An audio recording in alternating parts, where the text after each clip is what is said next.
Welcome back to Good Morning Kenya. If you are just joining us, Karibu tena sana. We are glad you chose to be with us this morning. It is exactly 19 minutes past 7 a.m. and we want to get started with the first discussion for the day. And today being Tuesday, we're going to start with the health segment before we get to our Women at the Forefront segment. And today, for those who might not know, this week is known as the World Antibiotic Awareness Week. It is all about creating more awareness around antibiotics and just trying to keep the movement going and, keep the conversation going in regards to antibiotics, because as it is the antibiotics are some of the most abused category of drugs. But why is that the situation? That is a discussion that we want to have with our guests here in studio. But before I let you know who we have, remember you can always be part of this conversation. The hashtag ever remains Good Morning Kenya on Twitter. Our official station handle is at KBC Television. Our individual handles at Ray Manyara, at Ramaguko, at Dorina Range, and at Jane Momboi. That is how you can find us across all social media platforms. Our SMS number right here on the top left of your screen, 20154 is the number.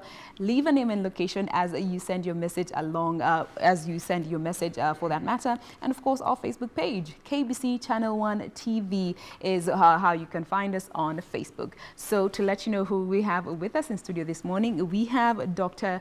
Yubrine Moraa, who is a physician in the internal med department at the MP Shah Hospital. Karibu sana. Thank you so So much. good to have you this morning. Nice to have you too. Could just go ahead, say hi to our viewers and let us know how guys can find you on social media, if you are on social media. Yeah, that would make me, I'm found in all the platforms on social media and Good Morning Kenya. On Facebook, it's just Yubrine Moraa, Gashemba, which is my third name. Instagram, it's Yubrine Moraa, and Twitter, it's Yubrine Moraa. So it's pretty easy. Pretty easy, but your name is not easy. Yubrine. I was like, Yubrine, how do you pronounce it? But yes, that's how you can find us. So if you feel you have any personal questions that you feel you would like to address, you'd like her to address on a personal basis, can be able to just talk to her on a more direct level, and she'll be able to address them as and when she's able to do so. So this week is the World Antibiotic Awareness Week. But before we get to what is expected of this week, let's just start by understanding, an antibiotic. So many people, we always go to hospital at one point or the other. All of us have been prescribed for an antibiotic. But do we really understand what an antibiotic is? And maybe we can start there. Okay, that's a good question, because I think more like going to hospital and getting the antibiotic, a lot of us Kenyans buy the antibiotics ourselves, like we self-prescribe. So what is an antibiotic? An antibiotic is a drug that is supposed to mitigate and take care of bacterial infections. And a lot of times, and a lot of us have had a bacterial infection at some point in our lives. And this is a drug that is made. There are different classes of the drugs that work differently, but ultimately they're supposed to eradicate bacterial infections. All right. Now, you just mentioned, most of us tend to prescribe for ourselves antibiotic. Ukiona you don't feel, temperature kamepanda, not feeling yourself today, you just get an antibiotic. But let's just start by understanding even the age limit, because we tend to even give our children sometimes antibiotics. Ukiona anakohoa kidogo au yanahitaji antibiotic atakuwa sawa. When it comes to age limits and antibiotics, are there categories that go with the different types of antibiotics that are there? They're there, but before I address that question, so let's ask ourselves, what causes infections? Is it just bacteria? But yes, we are aware, yes, bacteria can cause infections, but viruses too can cause infections. Fungus can cause infections. Sometimes some illnesses can just give you a fever. So a fever does not translate to a bacterial infection. And about age limit, yes, there are different drugs that can be used at different ages, different dosages for different ages, and I think that's something that, that's where the doctor or the clinician who's seeing someone will prescribe a particular dose for a particular age, for a particular person, whether the person is pregnant or not. So there's some drugs that can be used in some situations like those ones. For children, there's some drugs that can be used for children, and the dosages are definitely different. Definitely different. Now, another big question we always, or rather a statement that we always told is, when you're going to, you've been given the prescription, go to the chemist, you're going to buy, take the generic, develop resistance. So what's the difference between a generic antibiotic and an original antibiotic? So maybe let's not use the word original. Okay. Because an antibiotic, essentially, generic is the chemical like generic is supposed to actually mean like the original name. Like let's say if you're Wamboi, okay, so we can make other Wambois because they are more affordable. But they actually just are the just composition is still the same. The composition is the same, yeah. So generic, in actual sense, is supposed to mean the original, the actual name of the drug chemically. But people would call Nyambura, Wamboi, Moraa, whatnot, but it's still the same Kenyan lady who's supposed to sort out the problem. So, but now we still have some market issues where we're having some companies make some antibiotics that are essentially supposed to be, let's say, Moraa, but the composition and the efficacy of that drug is not what the original and the required efficacy is supposed to be. That is happening, and I think that's an issue that maybe we're just addressing corruption and people not thinking about the long-term consequences of having situations like those. Could that be the reason as to why some people develop resistance over time when it comes to, because you may have an infection, you get your antibiotics, you take the medicine, for some who actually manage to complete the dose, but you find you keep having a recurrence of the same illness or infection? Recurrence can be, yes, suboptimal treatment, which is what you're referring to, or it could be you're just getting the infection over and over again. We are not addressing the real cause of it. Yeah, but suboptimal doses, yes, which can happen when a drug is not good enough because of either the dosage or the quality or the quantity, as we are saying, can, yes, make can lead to resistance to some cases. It does lead to resistance, definitely. All right. Yeah. Now let's talk a bit about, misuse and abuse of antibiotics. Maybe we can start with the difference when it comes to misuse and abuse. Which falls? What's the difference between the two in medical terms? Okay, misuse. Yes. Earlier on, I was asking you whether I even described if you have a fever, does it mean you have a bacterial infection?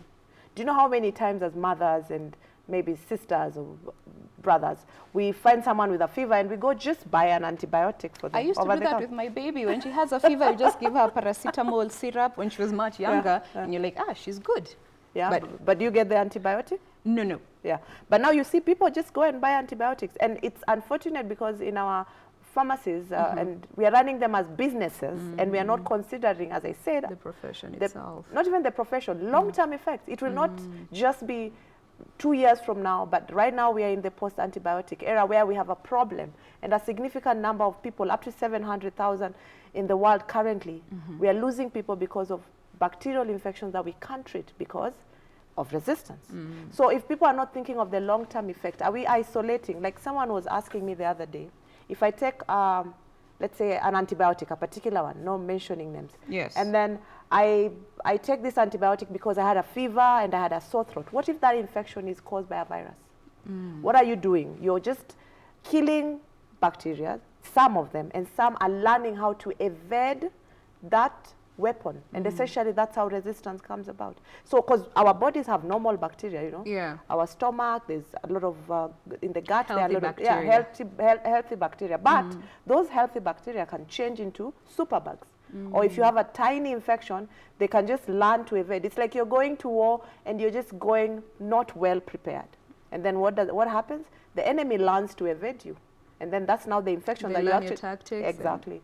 Then you get into hospital and you need antibiotics and they don't work. Because your body has gotten so used to it, yet you are treating the wrong thing.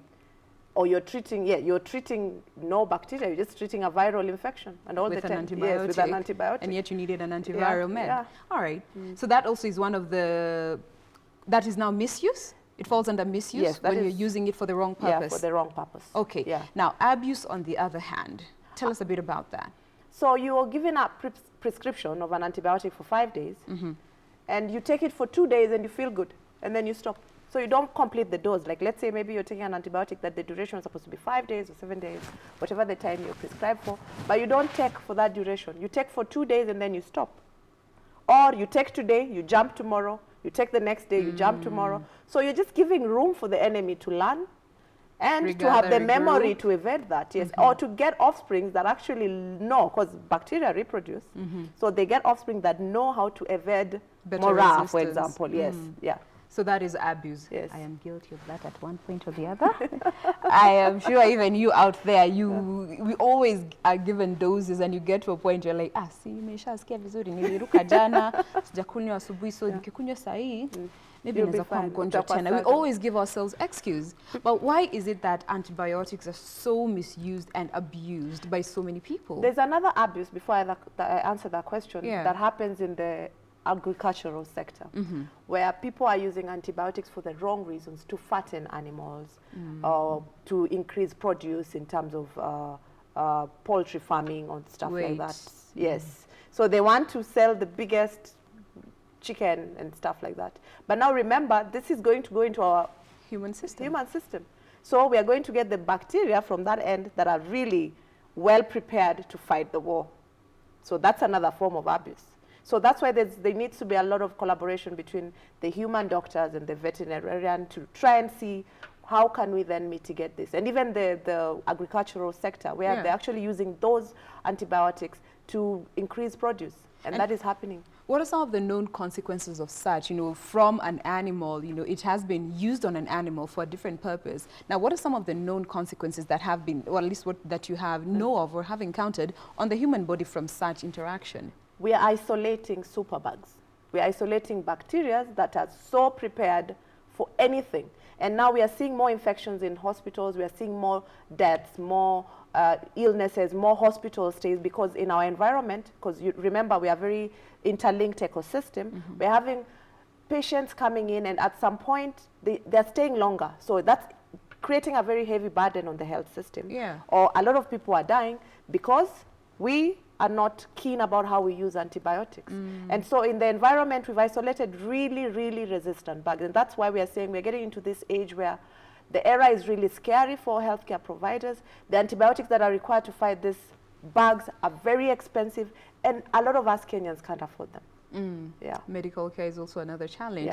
But why do you think antibiotics are so misused and abused? Again, because the physicians are involved, the pharmacists are involved, and ultimately the end consumer is involved. There's lack of awareness, I think, mostly not on the healthcare workers. For us, I think it's more like just lack of adherence to what we're supposed to uphold. Ethical adherence. Ethical adherence. But I think for the general public, it's more of lack of awareness. People are not very aware about, and I think that's where the initiative for antibiotic awareness week was started by the WHO to try and see, is there a way we can sensitize our population so that they are aware about the consequences of these small things that we do, and especially in developing countries where illiteracy and poverty, and people feel like if I just go, like in Mashinani, you find someone going to just buy an antibiotic dose for 2 days because that's what they can afford. And sharing for that matter. And because the family, the mother and the daughter had a fever, so they just give the daughter a bit and the other child a bit and the mother a bit. But you see, they don't really understand. We can't really blame them because they don't understand. So lack of public awareness, and we need to sensitize our people. But the other thing I think is also the cost of healthcare. That's a big problem. That's a really huge problem, because if healthcare is not accessible for one way or the other, the hospitals are not stocked with medication, what do? You just go to the next door pharmacy, and the person who's selling the drugs, one, is not even trained. So they just tell you, oh, you have a fever. Here is some amoxil, some yellow and red tablets, capsules, I think. Everyone is normally given. Tell them, they just give you antibiotics. For everything, the answer is antibiotics. So we are getting typhoid that is not responding to antibiotics. We are getting a gonorrhea superbug, not responding to antibiotics. We are getting some antibiotics in our hospitals that we can't even handle, and we are losing patients. Now, when it comes to the easy access to these antibiotics, because so many of them are just accessible over the counter, what more do you feel needs to be done to just ensure that this accessibility is controlled? I think rule number one is to make sure antibiotics remain as prescription-only drugs, where you cannot get the drug across the counter without a prescription from a clinician. But here's the thing, that's not happening. So I think it's the other thing, a body that is supposed to regulate that. Is it the Pharmacy and Poisons Board? Is it just government putting in laws to make sure that is adhered to? Is it just Kenyans knowing that? Is it the pharmacy owners who are supposed to say, like, I'm not selling you that drug? So I think it's supposed to be a multi-sectorial, multidisciplinary, multi-leveled approach to all this so that we can curb the accessibility of the antibiotic. But again, if a Kenyan, Kenyans, they'll just say, I just need to make money. If I don't sell these antibiotics in this fast-moving drug across in my pharmacy, then I'm not making money. But then are we thinking about the long term? And I think it comes down to our morals and our societal values, where we value just making money and we don't really think about the consequences, because it just affect me now, but ultimately in the long run they will affect my children and my grandchildren, and one of them will die in the ICU from a superbug. But even now we are seeing children even knowing what an antibiotic is, because we tend, so you might find, so many times I've found young children at chemists na comment, nimetumwa na mom this and this and this. When it comes to awareness levels, now back to that, awareness levels, so that people are able to understand, you know, for those who need them, they have access to it. And for those who don't need them, they understand why they have access to it. There's some measures that have been put into place by some very good individuals that are trying to have antibiotic stewardship. I think it's starting in a lot of our hospitals, where we are trying to make sure that before you prescribe a certain antibiotic, there is an actual indication. You have done something. We normally take the like, let's say if I'm the one who's unwell, you take my blood and you try and grow and identify the bacteria itself and which medication it is responding to. Specific medication. Specific medication that it's supposed to respond to. That's a good initiative, because then it will bring in some rules and regulations, especially for the health workers. But in the community, I think we just need to do more like what we're doing now, public sensitization, have people learn about antibiotics. They know about the consequences and the effect, because a drug is just a drug. It has its own side effects. Sometimes you're seeing patients coming in, they've taken an antibiotic and they've had a drug reaction. How do you explain that? The person who sold the antibiotic with no indication for it, someone has come in and they have blisters all over, and they have a serious drug reaction, adverse drug reaction, and they die. So I think it's just a matter of making sure we go out there, our ministry, the health workers, and the community at large needs to be very interested in making sure that antibiotics are used appropriately, with the appropriate indication, and for the appropriate duration. Now, also on the side of the physician or the clinician who is giving these prescriptions, because again, as you were saying, some don't go the extra mile, are not as thorough as they ought to be. For many issues could be there, you know, access to facilities, the necessary tools that they may need to just ensure that they get the proper diagnosis. Also, what more do you feel needs to be done to just ensure that, you know, the facilities do not limit as much when it comes to diagnosing and giving the proper medication? I think we need to, as clinicians, we need to move away from just dishing out peanuts, as I call it. Like someone comes and say, maybe it's some lethargy or some sort of just fatigue or burnout, whatever it is. You know, someone comes and says, I have a cold, I'm coughing, I have a fever, just antibiotics, just go. You know, and I think it's time that we had, and we are really encouraging evidence-based medicine, where you have the evidence and then you give the right treatment. But again, there are obstacles to evidence-based medicine, where for you to have the evidence, you need infrastructure. You need the right lab investigations, you need the right imaging, which... Reagents. Reagents. And I remember that from high school chemistry and biology. You go to a lab and you're told, we can't do the test because... we don't have the necessary... reagents, what do you call them? Reagents. So we need to make sure the infrastructure is in place. To make sure that we make the right diagnosis, identify the right bugs, so that we treat the right thing. But now and I think that's a very interesting question you're asking, because then it brings the really multifaceted complication and problems that we go through as clinicians to make sure we give the best to our patients. So if my hands are tied, then what do? I just do guesswork. And what does guesswork do? Leads to more problems. Exactly. So we really need to look at what is the root of the problem, how can we address this issue in a very objective, long-term way, where we make sure there's infrastructure in place, both human personnel and lab and imaging, to help people make the right diagnosis and avail antibiotics. Do you know, you go to a public facility, this is funny, in one of my villages, you go to a public facility, and today there is antibiotic X. Tomorrow it's Y, because X is out of stock and you had been started on X. Then what happens? So they keep on switching from one next to the next to the next. You keep on jumping from one antibiotic to the next with no evidence, because anyway you don't have labs.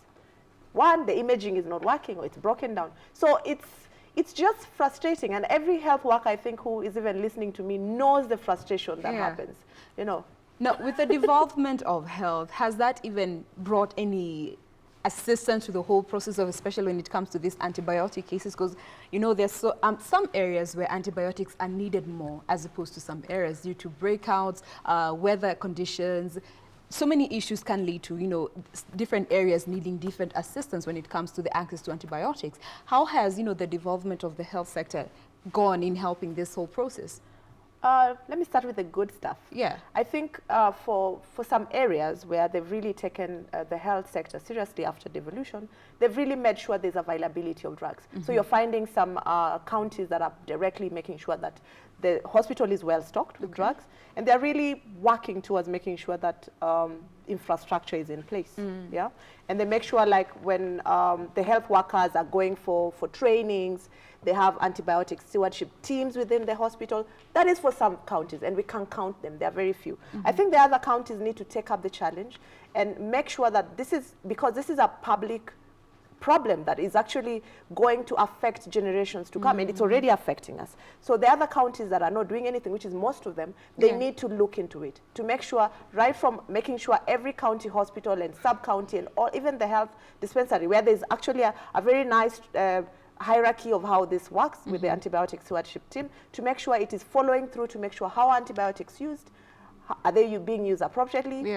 And all those, like, they should be, like, antibiotics have strengths. They're the strongest, which are supposed to be the last thing, so that we... The last resort. Exactly. We have our army, but we actually release our strongest weapons when we need them. Not when you just see a fly and you use a grenade to kill a fly. Responding to a mosquito bite with a hammer. Yeah, that is part of the issue that is really happening down in the counties. But yes, I think some counties, which is most counties, need to purchase drugs and make sure, I don't know, with the system that works, that those drugs are available when required. Because this erratic use of antibiotics, today is antibiotics X, tomorrow it's Y, Z, and A, and the next day it's another one, out of stock, patients are staying for 2-3 days, no antibiotic, then you start again. What are we really doing? You know, we are actually brewing superbugs in our institutions, in our homes, in our... name it. It's like our country is boiling with antibiotics that are just, and it's not a problem just for Kenya. I think the problem is in the whole world. But I think the people who are identifying, like, this is a problem, they're doing something about it. Yeah, and now, we need to. Now, for us, the end consumers, the patients, the common Mwananchi out there, when it comes to the relevant information that we need to know, especially for those who may not have as easy access to a medical facility, but yet they have been dealing with these infections for that matter, what would be your advice to them when it comes to the best way in even home remedies, you know, herbal remedies that could go a long way in helping you curb antibiotic issues, infections? I think rule number one is, when you have a flu, please, the treatment is not antibiotics. It is a flu, it is viral, it's caused by a virus. You're sneezing, you're not producing a really, like, thick sputum or phlegm or anything like that. It is a viral infection. Let it run its... Yeah, it's not... Yeah, the antibiotic will not sort it out. But then the other... so what do you do in that case? Just let it... Viruses are fought by the body. Let it take its toll. Your body will take care of itself. So you treat symptoms. If you have a headache, get something to take care of the headache. If you have a fever, something for the fever. Take a rest, plenty of fluids, take time out from work and rest. And you don't need an antibiotic. Senda kununua Moxil. And the other thing, I think, it's just infection control measures. Are we washing our hands? Are we getting vaccinated? Because prevention is very important. Are we getting vaccinated? Are we ensuring that infection control, like, we are not spreading one? If I have a flu and I live with someone who's 60 in my house, I just make sure they're not in contact with me so that the infection doesn't spread to them. And the other thing is, are we practicing safe sexual practices to just make sure we don't spread one infection to the next person? Superbugs. Yeah, superbugs. Like right now, I was telling you earlier on, there's a gonorrhea superbug. Yeah. And those are infections that are transmitted sexually. So are we ensuring safe sexual practices? And the other thing is, are we being stewards ourselves? From health workers to even just people who are aware like you. Are you telling your friend, you don't need an antibiotic? Have you checked that you need an antibiotic? Do you actually need an antibiotic? Are we having institutions where just moving the drug to make the money is what is important to us? What kind of a nation are we if that is how we think? Just the end game is make money. And Nasamanga at the end will justify the means. You know, and at the process, at the cost of somebody else's health. Yeah, and the earlier on you're asking me, are we having antibiotics that are suboptimal or they're not going to work well? From the manufacturer. Exactly. So are we just allowing antibiotics into the market that are not tested to make sure the efficacy, even if they're generic, are equivalent to the original molecule? The contents that are in that prescription, because that could also be one of the reasons why people develop resistance. Exactly, because they're getting suboptimal antibiotic dosage. Or some people are even getting chalk, so you know. So it is. You know, we have plastic eggs, we have plastic rice. Now, unga is a problem. Yeah. Where are we going? Now, the other issue that before we get to the awareness week is now when it comes to diet, because that is an area we take lightly. We eat carelessly until you feel you're not very well. Then you switch to healthy meals kidogo until you are back to feeling well. Then you go back to your old ways. The role of diet to just help keep these infections away, bacterial, viral, all of them. Yeah, just eat a well-balanced diet. And a well-balanced diet is a diet that has the right quantities of protein, the right quantity of carbohydrates. And I think it depends also with age, any existing illnesses like diabetes or high blood pressure or heart disease. But most importantly is for you to prevent infections, you need one, to be nutritionally upright and make sure that your micronutrients and multivitamins are in the right quantity. So you're eating fruits, you'll have the right amounts of your micronutrients, iron and all those things, so that you're not prone to frequent infections. But if you have an existing medical condition like diabetes, which makes you prone to getting infection, you need to make sure you're well controlled. If you have retroviral disease, which is HIV, you're well controlled so that you don't get frequent infection, and your exposure to antibiotics is less.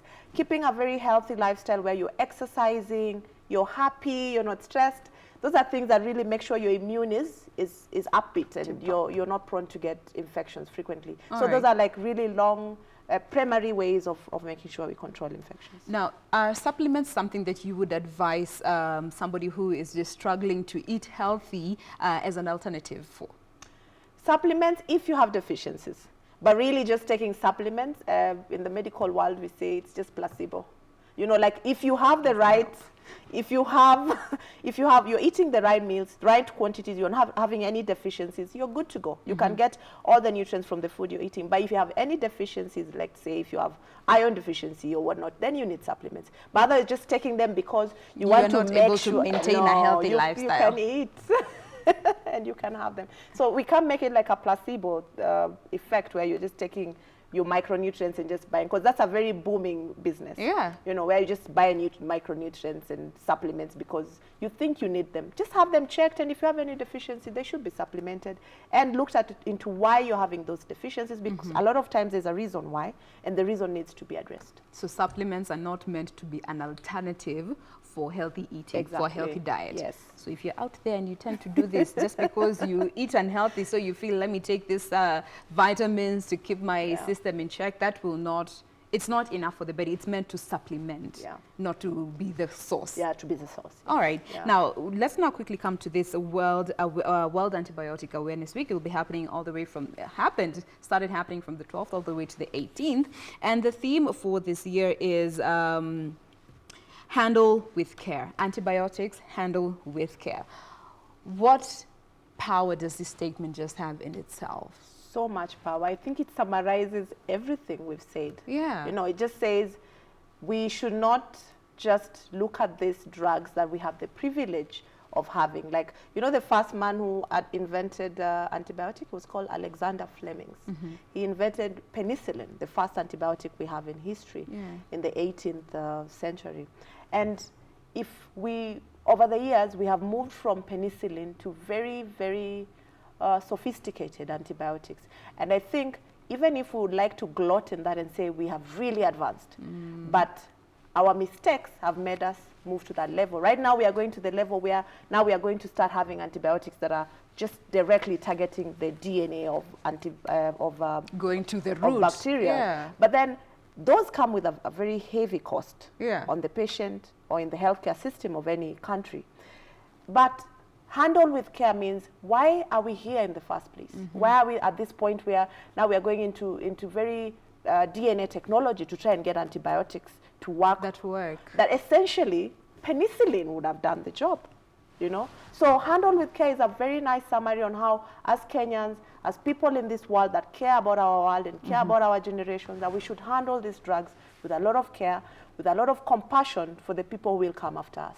And you know, that theme actually goes on to say, think twice, seek advice, or pay the price. We are paying the price already. We are already paying the price because we do not think twice, we don't seek advice, and ultimately we end up paying the price.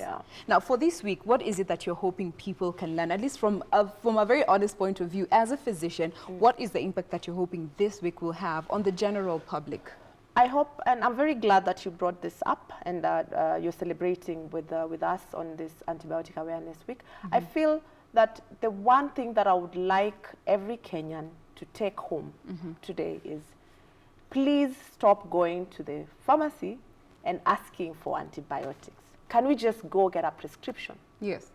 Can you just go see a doctor and then they prescribe for you, or whoever clinician that is seeing you, and they confirm that you have a bacterial infection. Sometimes I know resources are restraining us from having the privilege of just knowing this is bacterial, but again, the symptoms, and when we take your history and get to know how you're feeling, we can at least 50% or 60% be sure that this is most likely a bacterial infection. You can trace it. Yes, if we take a good history, and it means even for us health workers in this week, we should be more vigilant. We should come out and advocate and make sure we stand up as the #1 advocate for our patients, because we also become patients. So if you're not going to stand in the gap and say that we need to stop this madness, for where people take antibiotics just over the counter, for people just taking antibiotic for a headache, for people taking antibiotic because yesterday morning they coughed and they feel like maybe azithromycin, and people keep on saying that, oh, I took azithromax because it will just sort out. And are we before ikuje yote, before ikuje na nguvu sana, acha nilikunywa hiyo dawa nisaidie. Hata they come and tell you, I have this stomach problem, they told me I need surgery, but I think an antibiotic would work. Acha ninunue netangoaje this yellow pill. I've forgotten its name. Which one? Very bitter. Flagyl. That one, when you're having a running business down there. and no indication for it. Sometimes even those running stomach things, if you eat something bad, it's food poisoning. No need for antibiotics. Let the body, and let's allow our body to also fight infections. You know? Viral infections, they'll be fought by the body. And then if the bacterial infection is self-limiting, it will go away. Like having a traveler's diarrhea, which is now the normal one. You've gone somewhere, then you're having this running stomach. Give it time and have investigations done. And I know the challenge someone would ask me, if they persist, have investigations done. And if at first symptoms, I mean, you'll obviously see if you're having a running stomach, 1 episode, 2 episodes, 3 episodes, there's something now. I need to have it checked, you know. Or I have a flu, it's not going away, it's been 2 days, I'm still sneezing, now the headache is getting worse. In. Yeah, then have it checked before you actually, And when you're given your drugs, don't take them for 1 day and then you stop because you're feeling, and that is a very common problem with that is one of the biggest patients. Male patients. Women are more disciplined? Women are more, I think, someone says we are more, our threshold for pain is lower. Yes. So we tend to be more concerned. Oh, you know, I might get worse, we'll take care of my kids. But men, because they want to play macho, like, you know? Yeah, take drugs for 1 day and stop. Wow. Now, on the side of the practitioners, when it comes to being thorough and doing what you need to do to ensure that you do not give the wrong diagnosis and you actually help in the process as opposed to, you know, be counterproductive this week to the physicians and health practitioners? This week, I think it's just a time for us to reflect, to reflect and to embrace antibiotic stewardship. Yes. It's something that we are all aware of, that it's rational antibiotic use, right indication, right duration, right dose, and evidence for it. And I think it's, for us, I'll just summarize and say it's a time to reflect and adjust if we have been doing the wrong thing. Yeah. I like that. Yeah. Reflect, adjust. If you've been doing the wrong thing, you know. You always know when you're doing the wrong thing, whether you are the physician or the patient or the middleman there in between, you know, or the manufacturer for that matter. And also, what would you like to speak to that when it comes to the manufacturer side and actually giving out the proper medicine with the proper contents that would actually treat the disease at first interaction or the infection at first interaction? Maybe for the manufacturer, it's sad. It's actually sad, and it boils down to us asking, what kind of human have we become? But again, maybe this should go to the Pharmacy and Poisons Board. They're supposed to ensure the drugs circulating in the market are in the right content, quantity, quality, and have the right efficacy. So it's, I think, them tightening up the rope and making sure we have the right drugs, because Kenyans will not confirm that, and we are so unsuspecting. So we just need to make sure what is circulating is the right thing for us. And everyone bringing in drugs has to make sure that it is approved, and the Pharmacy and Poisons Board has to make sure that the efficacy for the drug is ensured. All right. Yeah. And also, when it comes to this menace that we are seeing when that are being injected in animals, and these are things that we eat in goats, cows, chicken, especially poultry, the poultry category. What more do you feel needs to be done, and what should be done rather to just ensure that this does not keep going? I think more stringent measures. I would say the vet department, the Ministry of Agriculture, they have to make sure that you're having the use of antibiotics to fatten or to accelerate growth in animals or even some plants should be something that they have to make sure they are regulating, because it's contributing to antibiotic resistance. The other thing is giving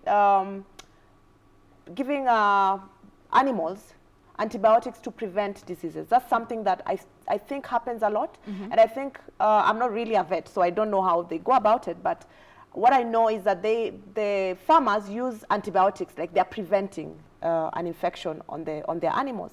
But now if there's a way that they can ensure animals are vaccinated so that farmers are not worried about their animals getting infections, preferably vaccination to giving antibiotics just for preventive purposes and ultimately isolating really bad bugs. That should be something that the Ministry of Agriculture should look into to ensure that they help us on the Ministry of Health side and the human medicine aspect to try and make sure, because ultimately this comes to the human side and it's also affecting the animal side. A lot of collaboration needs to take place to make sure we work as a team to curb this menace. All right. Yeah.